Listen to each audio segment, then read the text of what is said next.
Okay, for part two, we got 3 phoenixes on the pad, the heat pad.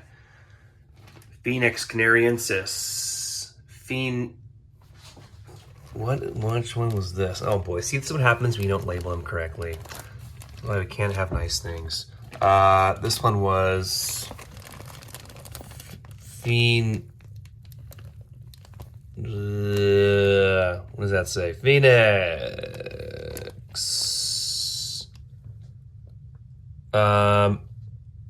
Robellini. Which means that must be Phoenix sylvestris. Okay. Well, that's why we label things. Okay, so moving on, after doing my homework clearly of knowing which ones are which, canariensis, robellini, and sylvestris, I did go ahead and use the heating pad on these because this room is not producing enough heat. This room stays nicely between 75 and 80 degrees, which is great for the other Washingtonia palms and the trachees. But these guys, the phoenixes, need a little bit more to germinate and even to exist in as saplings. They need 85 degrees Fahrenheit plus. So this heating pad delivers a nice little punch. I keep it between 85 and 95 degrees, although it's not on all the time. I turn it off at nighttime, like most things in here, but I am working from home, so I check this out every couple hours and come in here and check to see if it's too warm. I have seen it towards 100, which that is not good. You want to make sure it stays in the low 90s. It's kind of the Goldilocks zone, but that's a great way to make sure that you want quick and easy germination. As you can tell, the bags are pretty moist. They're not saturated or soaked, they're just moist. And that's just obviously the heat that's rising, causing the steam on the bag, which means that there's clearly moisture in there, which is a good thing. I have my temperature gauge back here to make sure that it's staying at a nice temperature. So that thing is kind of my little temperature scout. So I'm doing 3 bags at a time. I have the other 6 in the package right there. And once these are kind of going, I'll do the next round. Of course, I'll put these in small pots and then cycle them out and do the process over again. But I think this would be the best way to do it, is just do 3 at a time, because of just the resources that I have right now at my disposal. So the phoenixes are nice and comfy.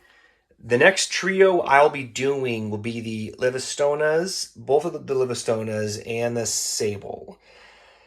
Because I have to kind of get going on these seeds, and ironically, I told you in the first video that I won't soak the seeds because I want a more natural approach. Well, I'm gonna soak them because I got to get these things going. Time isn't on my side to get these seeds all germinated, because I do have a newborn baby coming in the very first part of April. So I'm going to be very busy with a lot of things. So I want to get these all at least situated before then, hopefully.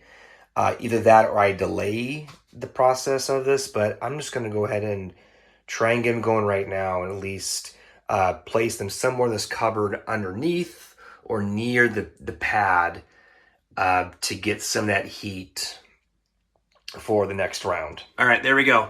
Make sure you always label them when you put them in the cup, because unless you know your seeds like you do the back of your hand, you may mix them up. But anyway, all right, so I have one more thing to show you, and then this will be a wrap. Okay, let's come out here. It's a nice day. Cloudy, but no rain. I'll take it. The model palm is doing wonderful. I call them the model palm because I've had this since day one. And this has been my go-to. It's been in a pot pretty much all of its life, but it's doing wonderful for Tunai. It's growing moderately, but I'm okay with that because it's in a pot, so I don't want it to get super big. Eventually, this greenhouse right here will be putting next to my shed, and this will house a lot more palms in it. And eventually, the cold hardy palms, the trachees, some of the Washingtonias will be going out to that first to make more room in the palmery. And that will go over here alongside my other windmill palm right back there. So that's the next on my list of things to do.